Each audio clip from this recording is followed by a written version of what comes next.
एक बार एक सेठ ने एक शोरूम खोला और एक बुजुर्ग को इनॉग्रेशन के लिए बुलाया। उद्घाटन के बाद जैसा कि होता है कि शोरूम के मालिक ने उन बुजुर्ग की बड़ी इज्जत की। बड़ी इज्जत अफजाई करने के बाद उनको बताया कि देखिए, यहाँ पे 21,000 चीजें हैं इस शोरूम में बेचने के लिए। इसमें से आपको जो भी चाहिए, जितनी चाहिए आप ले लीजिए। बुजुर्ग हंसे और बोले कि इनमें से एक भी चीज मुझे जीने के लिए जरूरी नहीं लगती। मुझे तो इस बात का ताज्जुब होता है, आश्चर्य होता है कि इंसान इन सभी गैर जरूरी चीजों का इस्तेमाल करता कहाँ है।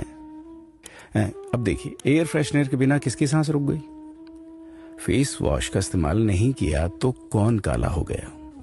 होम थिएटर लाकर कितने लोग कलाकार बन गए? कंडीशनर से किसके बाल मुलायम और काले हुए हैं?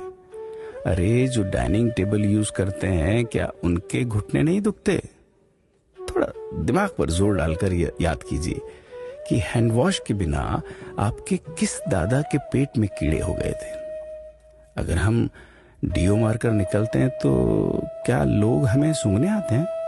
एक्चुअल में तो हम सभी इस प्रकृति को चुनौती दे रहे हैं, वरना बुगला जो होता है वो शैम्पू से नहाता है क्या? मोर अपने रंगों को संवारने या बचाने के लिए कौन सा कंडीशनर या फेस वॉश इस्तेमाल करता है? कभी किसी बिल्ली को मोतियाबिंद होता देखा है? किसी खरगोश के बाल कभी गिरते हुए या सफेद होते हुए देखे हैं? इनहेलर या बाम के बिना भी कुत्ते के सूंघने की क्षमता उतनी ही तेज है। मधुमक्खी का शुगर लेवल बिना दवाई के भी कंट्रोल में ही है। अलार्म के बिना भी मुर्गा रोज उठकर बांग देता है। दरअसल इंसान पैसा खर्च करके दुखी होने की चीजें खुद ही खरीदता रहता है। नेट बंद तो दुखी, लाइट जाए तो दुखी, मोबाइल का चार्जर खराब तो दुखी, केबल टीवी कट जाए तो दुखी, मच्छर मारने की दवाई ना मिले तो दुखी, महिलाओं को मेकअप ना मिले तो दुखी, मैचिंग कपड़े नहीं मिले तो दुखी। आजकल इंसान 10 मिनट में 20 तरह से दुखी और परेशान रहता है।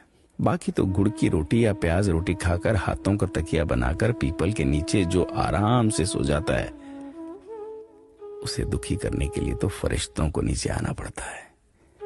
ये सब देखा देखी का खेल है।